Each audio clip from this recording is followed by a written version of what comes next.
Y he titulado el mensaje La humildad de los rescatados. Mirá lo que está a tu lado y decile: hermana querida, hermano querido, rescatate. Vamos, díselo, vamos. Vieron que cuando hay una persona que está haciendo las cosas feas, ¿no? Y alguien que lo quiere mucho le dice: rescatate, vamos, rescatate. ¿Escucharon alguna vez? ¿Lo dijeron? Rescatate, ponete las pilas.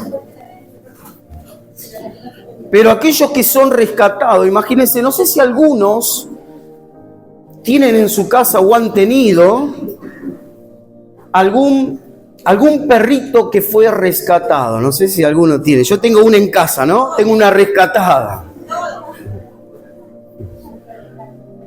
Y esa perrita Zoe que tenemos en casa, que fue rescatada del tacho de la basura, donde su madre y su hermanito fallecieron y la única que quedó fue ella con vida. Muchas veces tiene esa gratitud, y vamos a hablar de esto, ¿no? Una gratitud impresionante, porque seguramente aquella perrita recuerda lo que le pasó cuando fue niña, ¿no? Cuando fue una perrita bebé. Y muchas veces notamos que esos animales que fueron rescatados tienen más amor. Muchos dicen es media cargosa, ¿no? Quiere jugar continuamente. Pero los que fueron rescatados hacia sus dueños tienen una gratitud que muchas veces uno no se da cuenta porque hacen ciertas cosas, ¿no? A ver cuántos tienen perritos rescatados. Automáticamente que le decís, vení, viene, se sube y se te tira encima, ¿no? Quiere jugar y quiere hacer un montón de cosas y siempre está pendiente. O si tiene que cuidar a alguien en la familia, lo hace. ¿Por qué? Porque es alguien rescatado, alguien que tiene gratitud, alguien que no se olvida de a dónde fue rescatada, ¿no? Y lo mismo pasa con nosotros cuando sabemos cómo es nuestra vida y cómo fue antes de conocer a Jesús, que Él nos rescató. En nuestro corazón lo que sobra es gratitud para con Dios. Imagínense que dice la Biblia que Dios buscó a lo desechable de este mundo. Podía el que está a tu lado y decirle: ¿estarán hablando de ti? Porque muchas veces nos han tenido en poco, muchas veces nos rechazaron, muchas veces nos dejaron a un lado, tal vez porque algo faltaba o tal vez por la familia donde uno venía. Pero Dios aún así, ¿qué hizo? Puso los ojos ¿sobre quién? Sobre aquellos que fueron dejados a un lado. Nos tomó, nos bendijo, y veamos lo que dice ahí en Primera de Pedro, capítulo 1, versículo 13, en adelante. Por tanto, ceñid los lomos de vuestro entendimiento, sé sobrio y espera por completo. ¿Cuánto dicen por completo? En la gracia que os traerá cuando Jesucristo se manifieste. Como hijos obedientes, no os conforméis a los deseos que antes tenía estando en vuestra ignorancia, sino como aquel que os llamó es santo, sed también vosotros santos en toda vuestra manera de vivir. Porque escrito está: sed santo como porque yo soy santo. Y si invocáis por Padre aquel que sin acepción de persona juzga según la obra de cada uno, conducíos en temor todo el tiempo de vuestra peregrinación, sabiendo que fuisteis rescatados de vuestra vana manera de vivir. ¿Cuánto dicen? Fui rescatado. La cual recibiste de vuestros padres, no con cosas corruptibles como oro o plata, sino con la sangre preciosa de Cristo, como de un cordero sin mancha y sin contaminación, ya destinado desde antes de la fundación del mundo, pero manifestado en los postreros tiempos por amor de vosotros, y mediante el cual creéis en Dios, quien le resucitó de los muertos y le ha dado gloria, para que vuestra fe, ¿cuánto dice? Mi fe y mi esperanza sean en Dios. Imagínense que así como un animalito que fue rescatado tiene tanta gratitud, ¿cuánto más nosotros? Que no solamente que fuimos rescatados, sino que lo que faltaba completar en nuestra vida, Dios lo completó. Porque Dios no hace nada a la mitad. Dios completa todo lo que hace. Cuando uno llega muchas veces a decirle a una persona, te amo, ese amor va a ir creciendo a medida de que se van conociendo. ¿Es así o no? Pero cuando Dios te dice te amo, Él no necesita conocerte porque Él fue el que te formó. Aún con la debilidad de prueba y lucha y tantas cosas, Él te sigue amando de tal manera que lo demostró ¿dónde? En la cruz del Calvario. Porque hay cosas que están en nosotros que solamente Dios las sabe y nosotros. ¿Cuántos están aquí? Hay cosas que nadie las sabe, ni la familia, ni los amigos, ni tu ser querido, ni el que está a tu lado. Hay cosas que solamente Dios las sabe. Y saben que Dios, en su gran amor y gran misericordia hacia nuestra vida, las mantiene solamente sabiéndola a Él. Porque seguramente muchas veces esas cosas, si se dan a conocer, van a causar vergüenza. ¿Es así o no? Por eso Dios, viendo nuestra condición, a Él no le importó cómo estábamos. Él solamente quiso dar su vida en rescate para que hoy tengamos vida y vida en abundancia. Hay personas que le fueron infiel a su esposa que solamente Dios lo sabe. Hay personas que abortaron y solamente Dios lo sabe. Hay personas que hicieron cosas horribles que solamente Dios lo sabe. Y por amor a nuestra vida, el Señor, ¿qué hace? Nos rodea, nos cubre y nos cuida. Porque Él no quiere que a nosotros nos vaya mal, ni nos quiere avergonzar. Al contrario, Él quiere que nos vaya bien. Y en esas mismas condiciones en las cuales nos encontrábamos, ¿Dios qué hizo? Él nos rescató. Cuando nosotros reconocemos las miserias que muchas veces hay en nuestra vida, de todo índole, y conocemos a Dios, no nos queda otra cosa más que humillarnos ante Él. Porque solamente Él se la jugó por nosotros. Solamente Él se dio por amor a nuestra vida. ¿Ve? Hay una humildad que aquellos que fueron rescatados y reconocen que solamente en Dios pueden tener vida y disfrutar de todas las cosas, van a vivir bajo la poderosa mano de Dios, humillados. Humillados delante de Dios no es vivir pobre, humillado delante de Dios no es vivir marginado, humillado delante de Dios es depender de Dios. Cuando nosotros dependemos de Dios y nos humillamos, es Él el que nos bendice y es Él que nos levanta. Cuanto más bajo caemos en su presencia, más alto Él nos levanta. Porque no nos humillamos delante de un hombre que el hombre se puede burlar y puede decir tantas cosas. No, nos humillamos delante de aquel que nos creó y nos formó dentro del vientre de mamá. Más allá de lo que haya pasado con esa madre, Dios usó ese vientre para darnos a luz y para poner dentro de nuestra vida que un propósito en el cual podamos desarrollar durante todos los años que tengamos aquí en esta tierra. Para que no vivamos mal, sino para que vivamos bien. Ahora veamos lo que dice ahí mismo en Primera de Pedro, pero en el capítulo 5, versículo 6.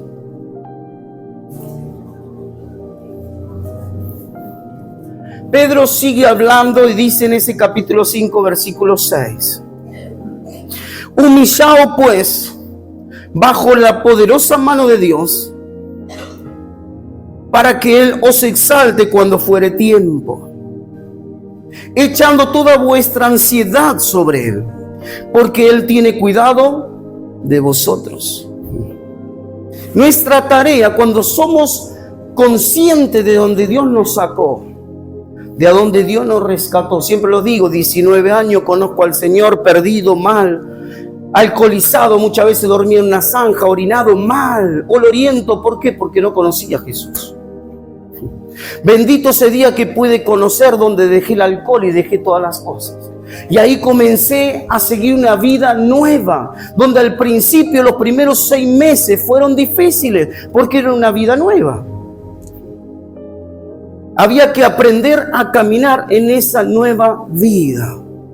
6 meses ahí, luchando conmigo mismo, no entendiendo ciertas cosas. Pero luego de esos 6 meses tuve que tomar una decisión. Esa decisión era seguir la verdad en Cristo o seguir a mi manera. A mi manera me había ido mal. Era una vergüenza. Pero cuando uno se acerca a Cristo, dice que Él no le echa fuera. Que las cosas viejas pasaron, ahora son todas hechas nuevas. 19 años, dejé el alcohol, mi manera de hablar cambió. Ahora ya no decía más malas palabras. 6 meses luchando con todas esas cosas. Pero no me quedaba otra manera más que humillarme delante de Dios. ¿Por qué? Porque hay cosas que por más que nos esforcemos en cambiar, si no es por Dios, si no es por su Espíritu, nos vamos a sentir impotentes porque no vamos a poder cambiar. Es como esa persona que dice voy a dejar de fumar, ¿no? Y no compra más cigarrillos. Y deja por 1 semana, y deja por 2, y lo está haciendo en su fuerza. Pasó 1 mes y no aguanta más. ¿Le pasó? Y después lo que no estuvo fumando durante todo 1 mes, en un día se fumó todo. No me voy a drogar más. No voy a serle más infiel a mi esposa. En mi fuerza es imposible, necesito que Dios me ayude. Porque venimos durante tantos años haciendo lo incorrecto y comenzar algo nuevo. Es como decirle a un niño que no sabe caminar, levántate y empieza a caminar. Y se va a volver a caer.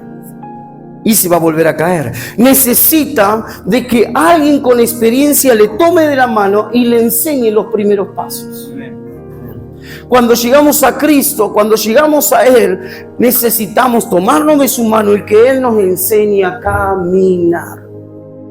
Que cuando vamos a tropezar, sea Él que nos advierta antes para no tropezar y caer. Pero fíjense como Pedro dice, que tenemos que humillarnos delante del Señor. Nuestra actitud de humillarnos hace que Dios luego nos exalte. Si nos humillamos, ¿Dios qué hace? Nos exalta. Nuestra condición es humillarnos. La exaltación viene de Dios. ¿Cuántos son ansiosos? ¿Cuántos quieren las cosas ya? Que me aumenten el sueldo, ya. Que se muera el vecino que me hace la vida imposible. No, eso no, Pero estamos en Señor que cambia las cosas. Y la Biblia nos dice que pongamos toda nuestra ansiedad delante de Él. Nuestra acción es poner nuestra ansiedad delante de Él. Y la actitud que Él va a tener va a ser cuidarnos cuando estamos ansiosos. Mira lo que está a tu lado y decirle cómo andamos por casa. Vamos delante de Dios, nos humillamos. Cuanto más nos humillamos, Dios más nos exalta. Pero también cuanto más dejamos nuestra ansiedad delante de Dios, depositamos nuestra confianza delante de Él, Él que va a terminar haciendo, nos va a terminar cuidando. Porque Él cuida de nosotros. Y Él no solamente que te va a cuidar en lo físico, sino que también te va a cuidar en la manera de pensar, en tu alma, donde están los sentimientos y las emociones, donde muchas veces se burlaron, te criticaron, te hicieron sentir una basura, te hicieron sentir tan mal. Bueno, Dios hace algo que el hombre no puede hacer, es sanar esa alma. Cuanto más nos humillamos delante de Dios, ¿Dios qué hace? Nos exalta. Hay un hombre en la Biblia, y lo vamos a buscar en Segunda de Crónicas, Antiguo Testamento. Segunda de Crónicas, capítulo 7, versículo 8.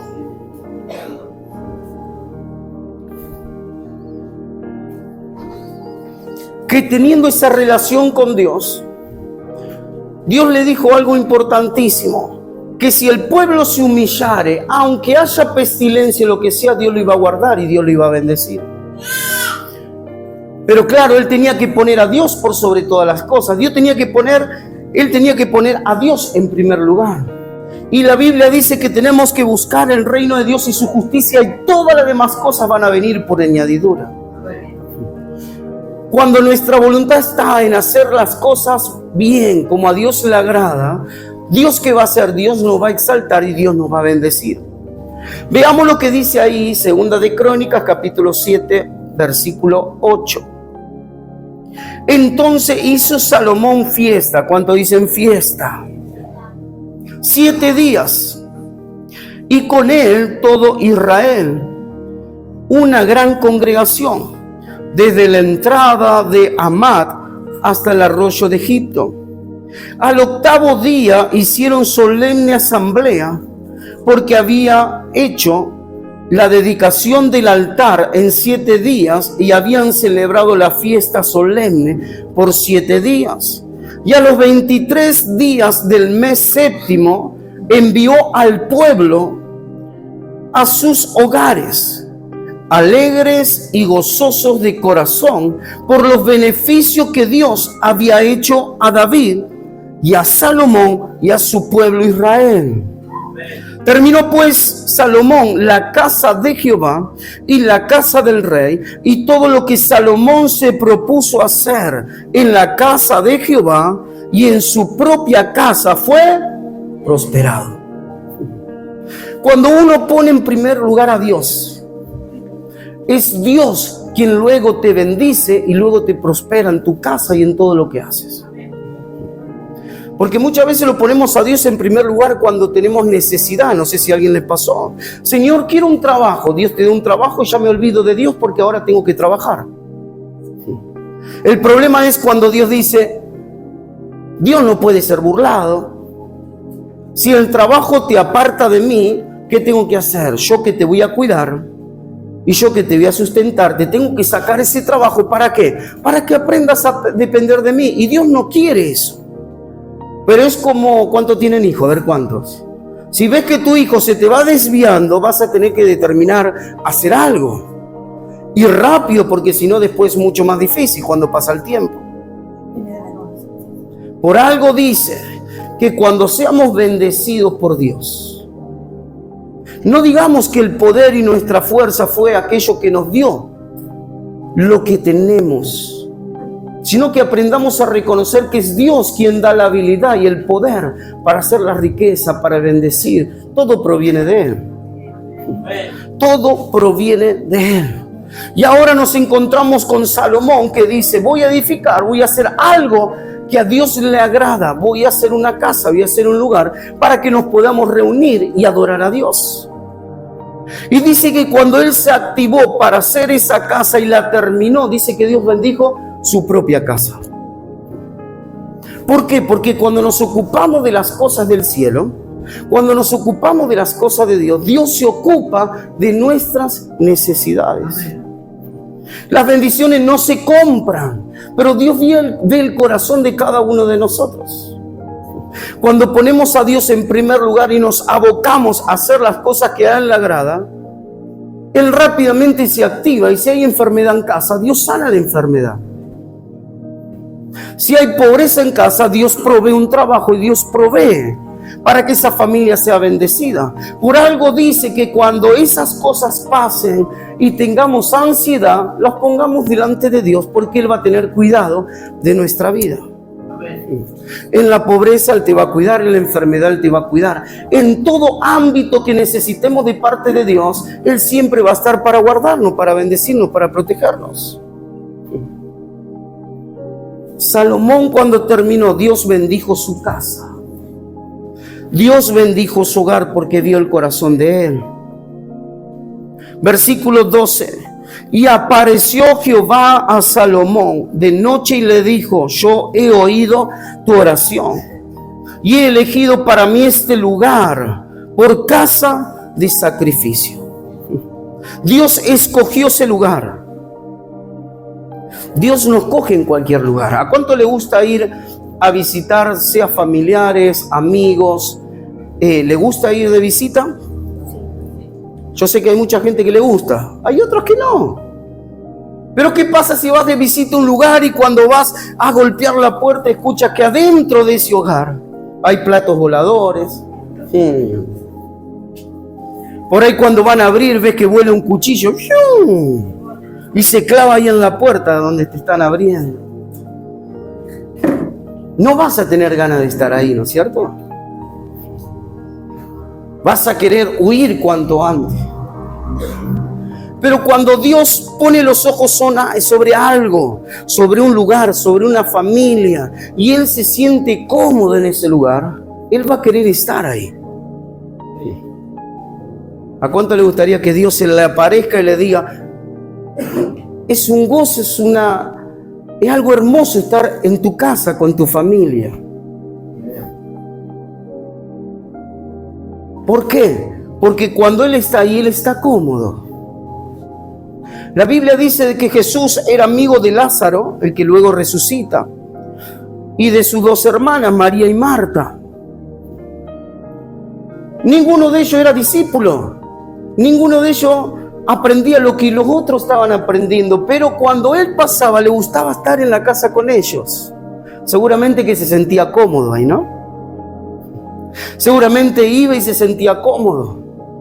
Y podía hablar, y seguramente que se sacaba la sandalia, la dejaba a un costado y quedaba ahí refrescando un poco sus pies, pero le gustaba estar. Si no, seguramente que pasaba una vez, tenía una mala experiencia y nunca más. Pero dice que cuando llegó la noche se le apareció el Señor, y fíjense que esto es algo hermoso porque es lo que tenemos que vivir en nuestras casas, en nuestros hogares. Versículo 12, y apareció Jehová a Salomón de noche y le dijo, yo he oído tu oración y he elegido para mí este lugar por casa de sacrificio. Se ve que lo que estaba haciendo estaba bien y Dios quería bendecir ese lugar. Versículo 13, si yo cerrare los cielos para que no haya lluvia, y si mandare a la langosta que consuma la tierra, o si enviare pestilencia a mi pueblo, si se humillare mi pueblo, sobre el cual mi nombre es invocado, y oraren y buscaren mi rostro, y se convirtieren de sus malos caminos, entonces yo oiré desde los cielos y perdonaré sus pecados y sanaré su tierra. Ahora están abiertos mis ojos y atentos mis oídos a las oraciones en este lugar. Porque ahora he elegido, ¿cuánto dice el Señor? Ha elegido y santificado esta casa para que esté en ella mi nombre para siempre, y mis ojos y mi corazón estarán allí para siempre. Cuando Dios se siente cómodo en un lugar, su presencia se siente. Cuando tú vas a un lugar y te sientes cómodo, pueden pasar las horas, el tiempo, y tú te sientes cómodo ahí. Ahora, cuando te sientes incómodo, no sabes cómo hacer para irte rápido. Te sientes incómodo, siente como que el lugar algo pasa. No hay gozo, no hay alegría, pero cuando Dios visita tu casa, se siente cómodo contigo. Sabe que cuando tú le pides, Él te va a responder. Sabe que ante la necesidad y la ansiedad, Él te va a estar guardando y cuidando. ¿Cuántos están aquí? Porque Él se siente cómodo en un lugar. La Biblia dice que si tan solo uno cree, toda la casa es salva. ¿Cuántos dicen? Uno. Porque así mismo como muchas veces la maldición entró por uno en la casa y todo se corrompió y todo fue destruido, también a través de uno la bendición de Dios cae, la bendición le alcanza, y eso se multiplica aún en cada uno de los que están en casa. Dios solamente necesita a uno. Si tan solo buscare, dice el Señor, gente que se pueda poner a la brecha e interceder, haga un vallado de oración en favor de, si tan solo uno. Dios podría bendecir toda la familia. Necesita a uno. Muchas veces podemos llegar a ver a nuestro alrededor y somos los únicos que tal vez están siguiendo a Jesús. Y el resto sigue hacia la dirección contraria. Pero dice el Señor, si tan solo uno cree. Solamente uno. Jesús, cuando fue a su tierra natal, dice que sus hermanos se burlaban de él. Le decían, Jesús, andate a Judea. Sus propios hermanos lo querían ver muerto a Jesús, porque sabían que en Judea a Jesús lo estaban esperando para matarle. Sus hermanos y su madre dice que no creían en él. ¿Se lo imaginan? Y ahí estaba Jesús. Y dice que no pudo hacer muchos milagros porque, claro, no había honra en su vida. Sus hermanos no creían, lo querían ver muerto, nadie creía en él. Pero él tenía una visión por delante. Él sabía lo que tenía que hacer. Él sabía que tenía que ir a la cruz del Calvario. Él sabía que tenía que padecer. Él sabía que tenía que cumplir con su destino. Y así fue. Perseveró, fue hacia adelante, llegó a la cruz, abrió los brazos, lo crucificaron al tercer día, él resucitó. Durante 40 días se le presentó a sus discípulos, le daba enseñanza, les hablaba. Pero cuando vamos al libro de los Hechos, nos encontramos con que sus hermanos estaban en el aposento alto con los discípulos, con los apóstoles, ahora orando y buscando a Dios. Se habían convertido. Porque él no bajó los brazos, porque él siguió hacia adelante, porque él tenía una meta, conforme esa meta, él prosiguió hacia adelante. Y por seguir hacia adelante, sus hermanos luego creyeron. En el libro de los Hechos dice que estaban los apóstoles, los discípulos, y estaban los hermanos de Jesús, y estaba María. Cuando vino el Espíritu Santo, todos fueron llenos del Espíritu Santo. ¿Por qué? Porque él no bajó los brazos. Nunca baje los brazos. Nunca te rindas. Toda la ansiedad, todo lo que haya en ti, deposítalo en él. Humíllate cuanto más, depende de él y él va a tener cuidado de ti. Y los que no creen en tu casa, luego por ver tu perseverancia, luego van a creer. Los caídos se van a levantar. Los que no tienen fuerza van a tener fuerzas nuevas. Cuando uno cree de todo corazón, Dios está dispuesto a bendecirle. Por algo dice Romano que cuando uno cree en él no va a ser avergonzado. Porque todas las promesas de Dios son sí y amén. Todo lo que Dios promete, cumple. Todo. Y cuando sabemos que Dios cumple lo que promete, no nos queda otra cosa más sabia e inteligente que humillarnos ante Él. Dejar toda ansiedad, lo que queremos lograr, alcanzar. Y Él nos puede rodear, nos puede cuidar de tal manera que lo que prometió en el momento justo, Dios te lo va a dar. ¿Cuánto lo quieren para su vida? Entonces, como